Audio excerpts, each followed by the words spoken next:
দক্ষিণ কলকাতার নামজাদা এক হাসপাতালের ওটির ভেতর থেকে তীব্র স্বরে একটি শিশুর কান্না ভেসে আসছে।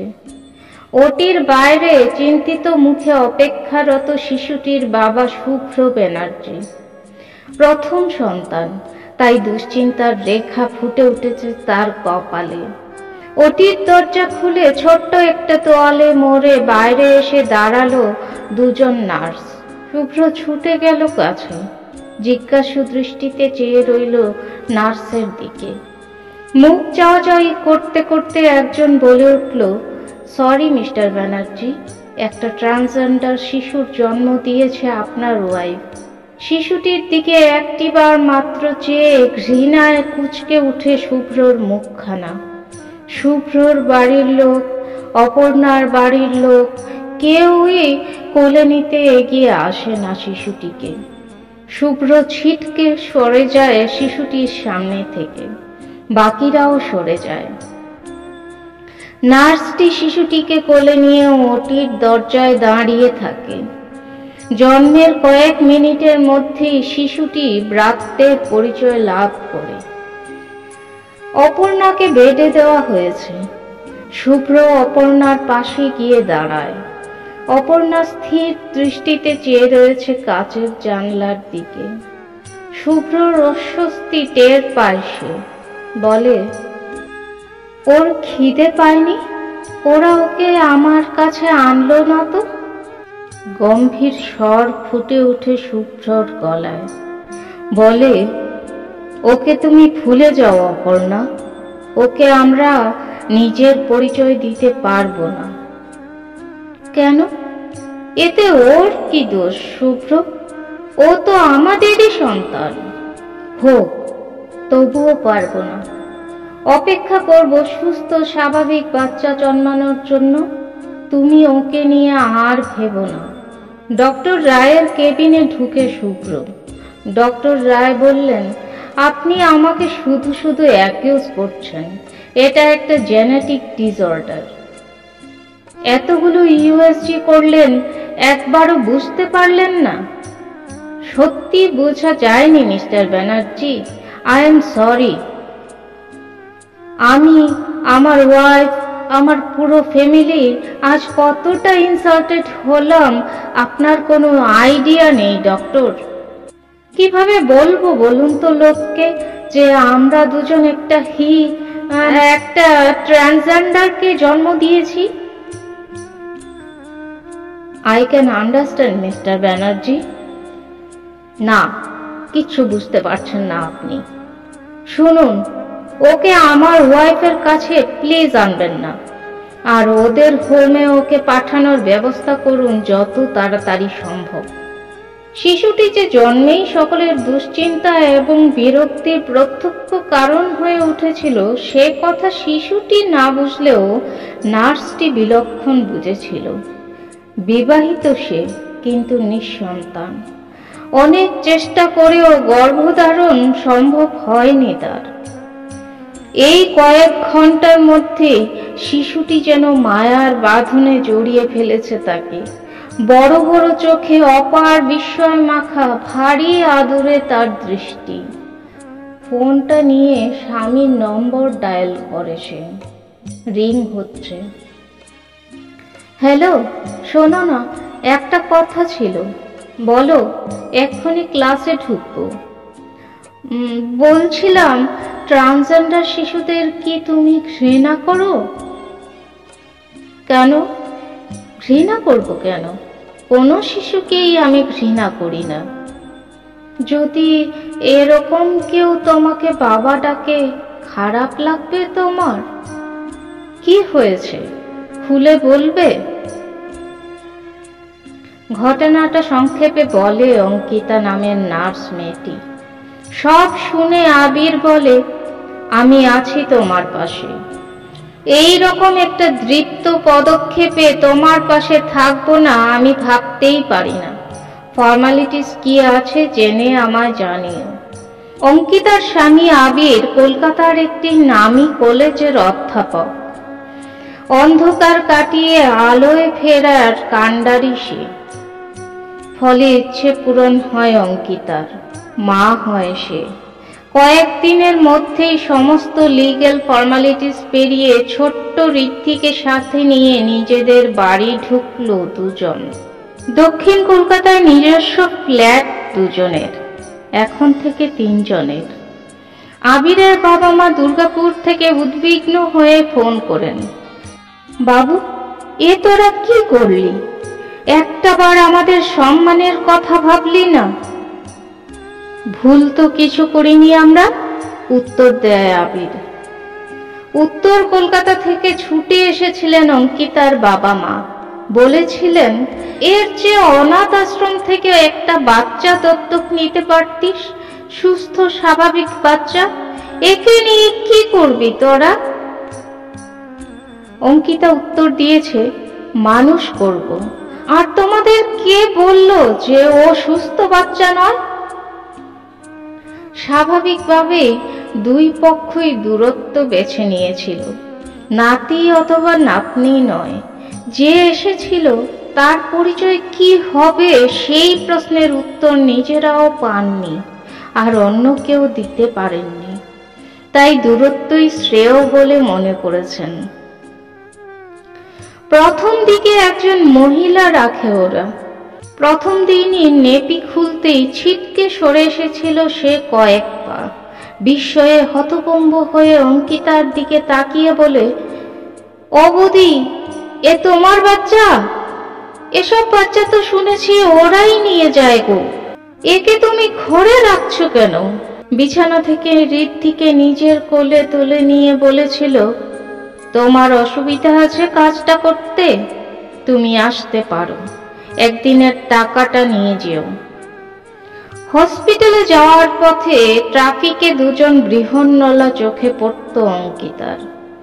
একদিন তাদের মধ্যে একজনকে বলল ঋদ্ধির জন্য বিশ্বাসী আয়া দেখে দেবার জন্য। সে জানালো জানাজানি হলে অঙ্কিতার কোল থেকে ঋদ্ধিকে ছিনিয়ে নিয়ে যেতে কাল বিলম্ব করবে না ওই বৃহন্নলারা। সেই সাথে আশ্বস্ত করল যথাসাধ্য গোপনীয়তা রক্ষা করে সে ব্যবস্থা করার চেষ্টা করবে। কয়েকদিনের মধ্যেই ওদের মধ্যেই একটু মধ্যবয়সী একজনের খোঁজ পাওয়া গেল অনেক চেষ্টা চরিত্র করে। অঙ্কিতা চিরকৃতজ্ঞ হয়ে রইল, বিশেষ করে সেই সহমর্মী বৃহন্নলার প্রতি। নতুন আয়াটি 2 হাতে ঋদ্ধিকে আগলে রাখল। অঙ্কিতা আর আবির নিশ্চিন্ত হলো। ধীরে ধীরে বড় হতে লাগলো ঋদ্ধি। ফুটফুটে চেহারা, এক মাথা কোকড়ানো চুল, আধো আধো বুলি ফুটেছে মুখে। পাড়ার কেজিতে ভর্তি করবে এবার অঙ্কিতা তাকে।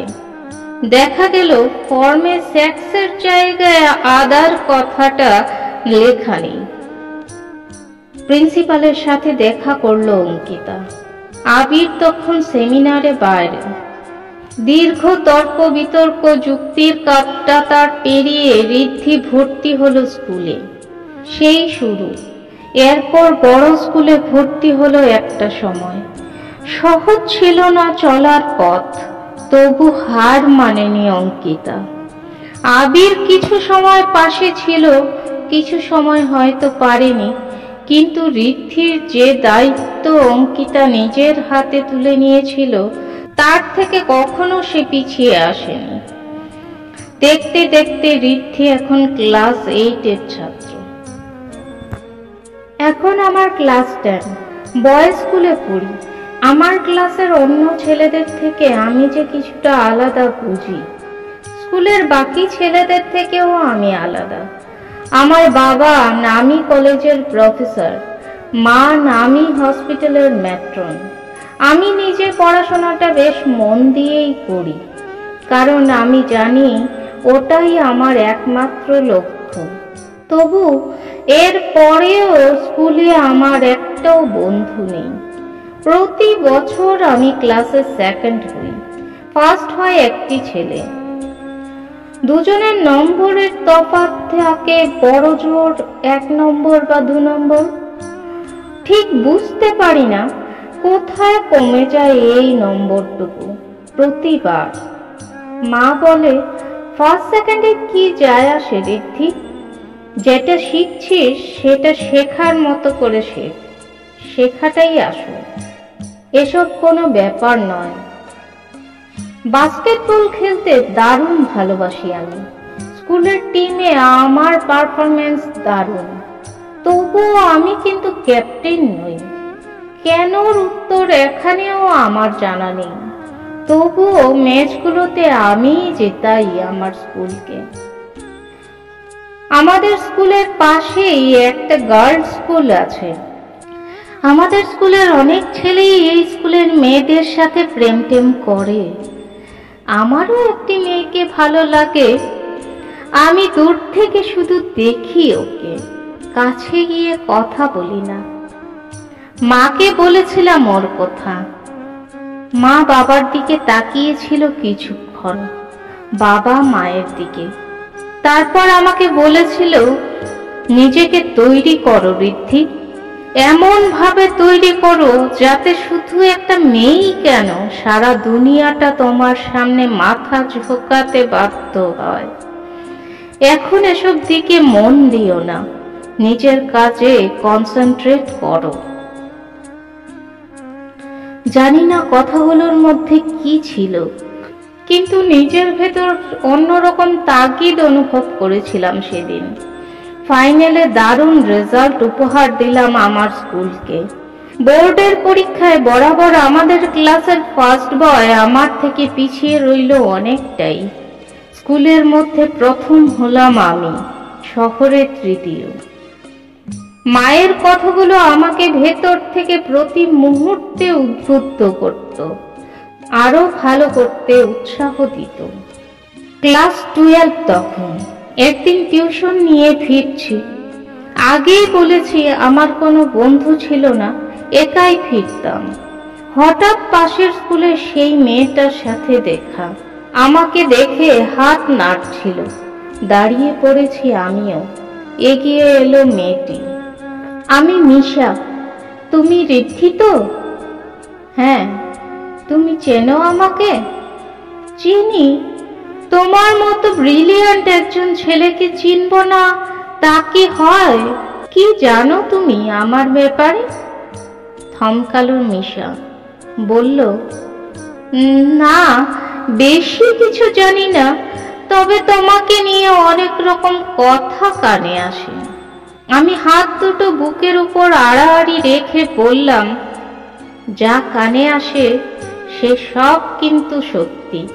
ভেবে দেখো, রাস্তায় দাঁড়িয়ে আমার সাথে কথা বলছো, ঠিক করছো তো? এরকম কেন বলছো?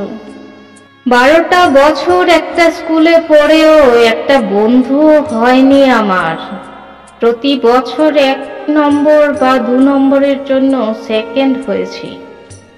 বাস্কেটবল টিমের বেস্ট পারফরমেন্স হওয়া সত্ত্বেও ক্যাপ্টেন হয়ে উঠতে পারিনি আমি কোনোদিন। কিন্তু কিছু তো খামতি আমার আছেই, তাই না? কিন্তু তুমি ব্রিলিয়ান্ট, সেটাও তো সত্যি। হয়তো, কিন্তু এর চেয়েও বড় যে সত্যিটা, সেটা কেউ মেনে নিতে পারে না মিশা।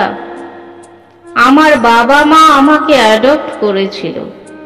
যারা আমার নিজের বাবা মা, আমি তাদের চিনি না। তারা আমাকে ফেলে দিয়েছিল ছুঁড়ে। আমার দাদু, দিদা, ঠাম্মা কাউকে আমি চিনি না। তারা আমাকে আজ পর্যন্ত দেখতেও আসেনি। আমাকে দত্তক নেওয়ার অপরাধে বাবা মা দূরে সরে গেছে নিজেদেরই বাবা মার কাছ থেকে। এবার বলো, এর চেয়ে বড় সত্যি জানা আছে তোমার? কিন্তু বাইরে থেকে তোমাকে দেখে তো কেউ। আসি মিশা, সত্যিটা আমি জানি, আর এই সত্যিটা আমি বদলাতে পারবো না, কেউই পারবে না। হ্যাঁ, তোমাকে ভালো লাগতো আমার, কিন্তু যা সম্ভব নয় তার জন্য সময় নষ্ট করতে আমি রাজি নই। তবু তুমি এসে কথা বললে, এই সন্ধেটুকু আমার মনে থেকে যাবে আজীবন। ভালো থেকো মিশা, চলি। চলে এসেছিলাম বাড়িতে। দলা পাকানো একটা কান্না আটকে ছিল গলার কাছে। কি যেন একটা তীব্র যন্ত্রণা ছিঁড়ে ফুঁড়ে দিচ্ছিল আমার নিঃস্ব মনটাকে। ভালোবাসার অদম্যতাকে ঘাতকের মতো নিজেই দমন করেছিলাম সেদিন, বাধ্য হয়েছিলাম। হসপিটালে যাওয়ার পথে কয়েকজন দেহন্নলাকে দেখতে পাই রোজ, আমারই মতো। পার্থক্য শুধু এই যে অঙ্কিতা আর আবিরের মতো কারোর হাত ওদের মাথার উপর নেই। জানলার কাজটা নামিয়ে 50 টাকা বাড়িয়ে ধরতেই মাথায় হাত ছুঁয়ে আশীর্বাদ করল, ঠিক যেমন মাকে করতে দেখি। বলল, ভগবান তোমার মঙ্গল করুক। আজ আমার একটা অপারেশন আছে। আমি নারীও নই, পুরুষও নই, কিন্তু আজ আমার হাতে জন্মায় নারী পুরুষের সন্তান। আমি একজন গাইনোকোলজিস্ট। তবে আজকের অপারেশনটা একজন বয়স্কা মহিলার। মায়ের মতোই বয়স প্রায়। বহুদিন যাবৎ ইউটেরাসে একখানা টিউমার পুষে রেখে এখন শেষ মুহূর্তে আমার কাছে এসেছেন। বাদ দেওয়া ছাড়া কোনো উপায় নেই। নিঃসন্তান ভদ্রমহিলা। ওটিতে ঢুকলাম। অ্যানেস্থেসিয়া চলছে। আমার অ্যাসিস্ট্যান্টকে বললাম, ফরসেপ। Operation successful. ভদ্রমহিলাকে বেডে দেওয়া হবে একটু পরে। ভদ্রমহিলার স্বামী এলেন আমার সাথে দরকারি আলোচনা করতে। সব কিছু বুঝিয়ে দেওয়ার পর হঠাৎ বললেন, জানেন ডক্টর, প্রথম যখন বাবা হয়েছিলাম আর অপর্ণা মা, সেদিন যে এসেছিল আমার কোলে তাকে ভালোবেসে বুকে জড়িয়ে নিতে পারিনি। অপর্ণাকেও বাধ্য করেছিলাম আমার সিদ্ধান্তকে মেনে নিতে। ভেবেছিলাম আবার আমি বাবা হব, ও মা হবে। কিন্তু নিয়তির কি অদ্ভুত পরিহাস দেখুন, আজকেও আমরা নিঃসন্তানই রয়ে গেলাম। বললাম, বুকে জড়িয়ে নিতে পারেননি কেন? ভেবেছিলাম পরের বার সুস্থ সন্তান আসবে আমাদের কোলে, আর কেউ এলোই না। কি সমস্যা ছিল আপনার সন্তানের? আসলে ও মানে ইট ওয়াজ এ ট্রান্সজেন্ডার চাইল্ড, সো বুঝতেই পারছেন। এই হসপিটালেই জন্মেছিল। জানি না সে আজ কোন আশ্রমে বড় হয়েছে। হয়তো রাস্তায় ভিক্ষা করে বেড়ায়, হয়তো জীবনের সমস্ত লড়াইকে অতিক্রম করে সে আজ নিজের লক্ষ্যে ঠিক পৌঁছে গেছে। কি করে? সেটা আমি কি করে বলবো মিস্টার ব্যানার্জি? আমি জাস্ট একটা সম্ভাবনার কথা বললাম। আমার রাউন্ডে যাওয়ার সময় হয়ে গেল মিস্টার ব্যানার্জি। আপনি একটু পরেই মিসেস ব্যানার্জির সাথে দেখা করতে পারেন, তবে কথা বলবেন না বেশি। Take care. করিডোর দিয়ে হেঁটে চলেছি। গলায় স্টেথো, সাদা অ্যাপ্রন গায়ে আমি ঋদ্ধি সরকার। অঙ্কিতা সরকার আর আবির সরকারের একমাত্র উত্তরসূরি। মিস্টার ব্যানার্জির কথা মতোই হতে পারত হয়তো আমার জীবনটাও, কিন্তু হয়নি। জীবন আমাকে হার স্বীকার করতে দেয়নি। প্রতিকূলতাকে জয় করে সাফল্যকে শেষ পর্যন্ত ছুঁতে পেরেছি। সব শেষে বলবো, আমার মতো আরো অনেক ঋদ্ধি হয়তো দাদাগিরি করে দেখাতে পারবে, যদি একটু সহমর্মিতার হাত তাদের দিকে কেউ বাড়িয়ে দেয়। আমরাও মানুষ, তাই ঘৃণা নয়, একটু ভালোবাসা, একটু সম্মান আমাদেরও যে প্রাপ্য, আমাদের অধিকার।